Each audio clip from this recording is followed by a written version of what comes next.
Les femmes ont une approche un peu différente, d'ailleurs, même dans le choix de certains mots de vocabulaire. Les femmes, par exemple, je veux dire, ont une petite question à poser, ils ont un petit problème, elles vont faire une petite réunion. Pourquoi une petite réunion? Les hommes ne pensent pas comme ça. Ils ont une réunion à faire, ils ont une question à poser, elle est importante. Alors, les femmes, généralement, essayent de minimiser un peu ce qu'elles sont, ce qu'elles font. Puis je dis pas que c'est tout le monde, mais de façon générale. Et cette approche-là, fait en sorte que plusieurs de celles-là pensent qu'elles ne sont pas autorisées à prendre la place qui leur revient.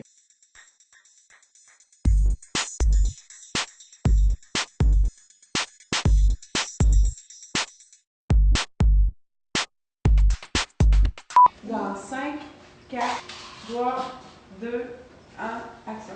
Pour moi, c'est vraiment la politique municipale qui m'anime. Et puis, c'est vraiment dans le travail quotidien, c'est de mettre la main à la pâte.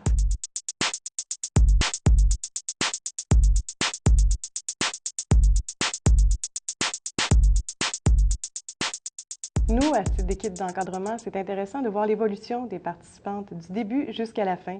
Elles arrivent toutes un peu craintives, ne sachant pas trop qu'est-ce qui les attend pour ces 4 ou 5 jours-là, en retraite fermée, pour ainsi dire, parce qu'on fait toujours nos écoles dans des endroits assez reculés des centres-villes ou quoi que ce soit, pour favoriser justement ces échanges-là entre les participantes.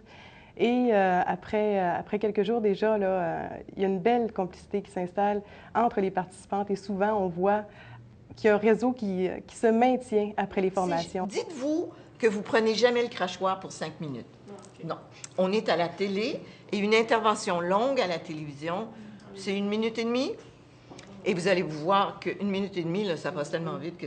Et moi, de toute façon, je vais m'arranger pour vous suggérer une chute ou quelque chose comme ça, où je vais reprendre...